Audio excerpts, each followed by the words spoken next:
മനുഷ്യസ്നേഹത്തിൽ അധിഷ്ഠിതമായ പ്രവർത്തനമാണ് ഇസ്ലാം മുന്നോട്ട് വയ്ക്കുന്നതെന്ന് ഖുതുബ് ഉസ്മാൻ യൂസഫ് സുൽത്താൻ ഷാഹിദ് ഖാദരി ചിസ്തി ഗൗസിയ സുന്നി ജംഇയ്യത്തുൽ ഉലമ നേതാക്കൾക്ക് പട്ടാമ്പിയിൽ നൽകിയ സ്വീകരണ സമ്മേളനം ഉദ്ഘാടനം ചെയ്ത് സംസാരിക്കുകയായിരുന്നു അദ്ദേഹം.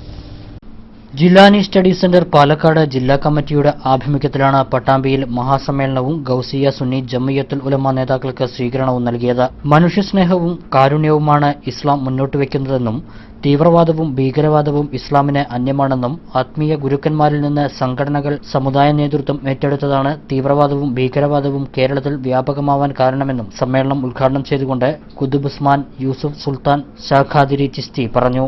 അപ്പോൾ ഈ പണ്ഡിതന്മാരുടെ തെറ്റിദ്ധാരണ ഇന്ന് പൊതുജനങ്ങൾക്ക് വലിയൊരു ബുദ്ധിമുട്ടും വലിയൊരു വഴികേടുമായി മാറിയിരിക്കുകയാണ്. അവർക്ക് നേർവഴിയിലേക്ക് നീങ്ങാൻ യാതൊരു വിധ സൗകര്യങ്ങളും ഇവിടെ ചെയ്യുന്നില്ല എന്ന് വേണം പണ്ഡിതന്മാരെ പറ്റി പറയുന്നത്. കാരണം എന്താണെന്ന് വെച്ചാൽ പണ്ഡിതന്മാരെന്താണ് ഇതെന്താണെന്ന് അവർ കാര്യം മനസ്സിലാക്കിയിട്ടില്ല. പൊതുജനങ്ങൾ വിചാരിച്ചിരിക്കുന്നത് അല്ല എന്തെങ്കിലും സംശയം വന്ന പണ്ഡിതനാണ് നമ്മുടെ പള്ളിയിലെ കത്തികളോട് സംശയം ചോദിച്ചാൽ പറഞ്ഞു തരും.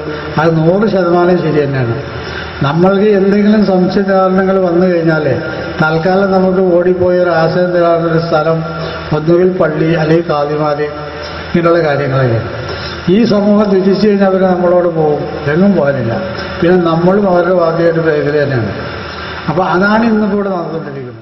മേലെ പട്ടാമ്പിൽ നടന്ന സമ്മേളനത്തിൽ അബ്ദുൾ സലാം ഖാസിമി അധ്യക്ഷത വഹിച്ചു. അബ്ബാസ് ഫൈസി വഴിക്കടവ് മുഖ്യപ്രഭാഷണം നടത്തി. അബ്ദുറഹീം ഫൈസി വളപുരം, മുഹമ്മദ് ഇസ്മായിൽ ഫൈസി, അബ്ദുൽ ജലീൽ ഭാഗവി പെരുമ്പാവൂർ, അബ്ദുറഹീം അഹസനി, പ്രൊഫസർ കൊടുവള്ളി അബ്ദുൽ ഖാദർ, ഹംസ മൗലവി, അബ്ദുൽ സലാം ജിലാനി, അബ്ദുൽ ഖാദർ ലത്തീഫി എന്നിവർ സംസാരിച്ചു.